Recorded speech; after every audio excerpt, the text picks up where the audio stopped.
ഈ വീഡിയോയിൽ ഫെസ്റ്റിൽ എങ്ങനെയാണ് പ്രോഗ്രാമിലേക്ക് രജിസ്റ്റർ ചെയ്യാൻ നോക്കാം. ഓക്കെ, അതിന് അഡ്മിൻ പേജിൽ ആണ് ഇപ്പോൾ നമ്മളുള്ളത്. അഡ്മിൻ പേജിൽ രജിസ്റ്റർ ചെയ്യാൻ പറ്റും. അതേപോലെ ടീം മാനേജറിൻ്റെ നേരത്തെ ഓപ്പൺ ചെയ്ത ടീം മാനേജറിൻ്റെ പേജിൽ ഇതുപോലെ രജിസ്റ്റർ ചെയ്യാൻ പറ്റും. ടീം മാനേജറിൻ്റെ ഇതാണെന്നുണ്ടെങ്കിൽ ടീം മാനേജറിൻ്റെ ലോഗിൻ ചെയ്താൽ മതി. ഇതുപോലെ ഇൻ്റർഫേസ് വരും. അവിടെ രജിസ്ട്രേഷൻ്റെ പേജിലേക്ക് പോകാം. അഡ്മിൻ്റെ പേജിലാണ് ഇതേപോലെ തന്നെ രജിസ്ട്രേഷൻ്റെ പേജിലേക്ക് വരാം. നമുക്ക് രജിസ്ട്രേഷൻ ചെയ്യുന്ന സമയത്ത് ആദ്യമായിട്ട് നമുക്കുള്ള കാര്യം രജിസ്ട്രേഷൻ ഓപ്പൺ ചെയ്യുക എന്നുള്ളതാണ്. അഡ്മിന്മാർക്ക് രജിസ്ട്രേഷൻ ഓപ്പൺ ചെയ്യാൻ വേണ്ടിയിട്ട് പ്രോഗ്രാമിൻ്റെ പേജിലേക്ക് പോകാം. പ്രോഗ്രാം പേജിൽ ഈ വ്യൂ വേണമെന്ന് ചേഞ്ച് ചെയ്യാം. ടാബിൾ വ്യൂയിലേക്ക് പോയിട്ടുണ്ട്. ഓക്കെ, വേണ്ട പ്രോഗ്രാമുകൾ സെലക്ട് ചെയ്യാം. ഈ പരിപാടികൾക്കൊക്കെ രജിസ്ട്രേഷൻ ഓപ്പൺ ചെയ്യുന്നുണ്ട്. അപ്പോൾ നമ്മൾ സെറ്റിങ്സിലേക്ക് പോയിട്ട് അതിൻ്റെ രജിസ്ട്രേഷൻ പാർട്ടിലേക്ക് പോവാം.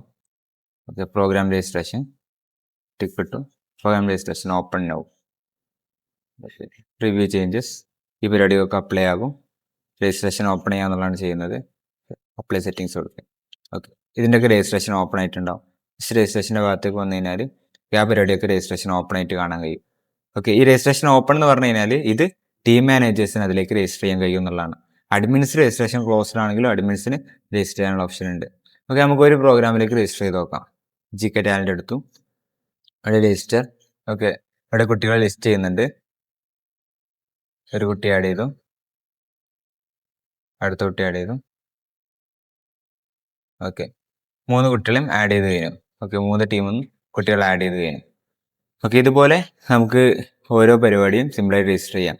ഇനി നമുക്ക് ഗ്രൂപ്പ് പരിപാടി ഒന്ന് എടുത്ത് നോക്കാം. മാഗസിൻ എടുത്ത് നോക്കാം. മാഗസിനിൽ ക്രിയേറ്റ് ഗ്രൂപ്പ്. ഏത് ടീമാണ്? Red house.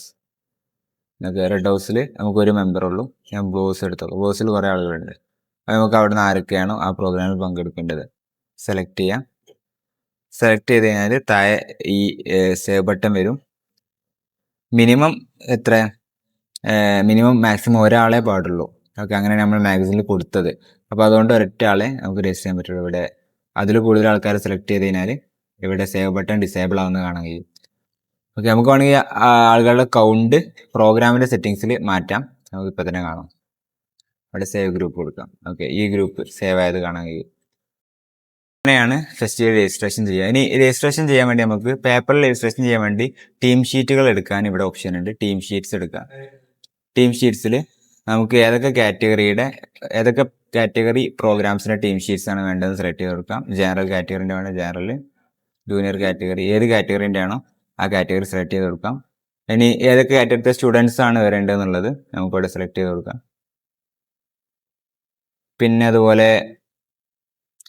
സെക്ഷൻ ഏതൊക്കെ തന്നെ ഈ കാറ്റഗറിയിലെ ഈ സെക്ഷനത്തെ എന്താ പറയുക ജൂനിയർ കാറ്റഗറിയിലെ 4ാം ക്ലാസ്സിലെ കുട്ടികൾ മാത്രം വന്നാൽ മതി.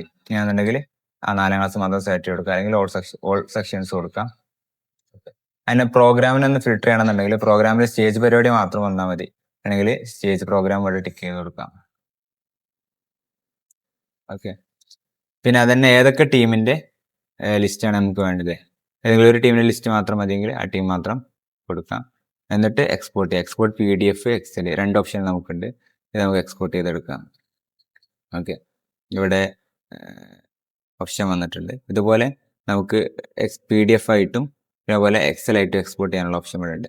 താഴെ കാണാൻ കഴിയും include program code, include program section എന്ന് പറഞ്ഞാൽ ക്ലാസ് ഒക്കെ നമുക്ക് ആഡ് ചെയ്യണമെന്നുണ്ടെങ്കിൽ ഇൻക്ലൂഡ് പ്രോഗ്രാം സെക്ഷൻ കൊടുത്താൽ മതി. ഓക്കെ, പ്രോഗ്രാം ഇനിയിപ്പോൾ പ്രോഗ്രാമിൻ്റെ കളക്ഷൻ അതായത് പ്രോഗ്രാമിൻ്റെ ടൈപ്പ്, പ്രോഗ്രാമിൻ്റെ മോഡൊക്കെ ആ ഒരു എക്സൽ ഫയലോ അല്ലെങ്കിൽ ഈ ഒരു PDF-ലോ വരണമെന്നുണ്ടെങ്കിൽ ഇവിടെ സെലക്ട് ചെയ്യാനുള്ള ഓപ്ഷൻ ഉണ്ട്. ഓക്കെ, ക്ലോസ് ചെയ്യാം. ഇനി നമുക്ക് രജിസ്റ്റർ ചെയ്ത രജിസ്ട്രേഷൻ എക്സ്പോർട്ട് ചെയ്യാൻ ഇവിടെ എക്സ്പോർട്ട് ബട്ടൺ ഉണ്ട്. ഓക്കെ,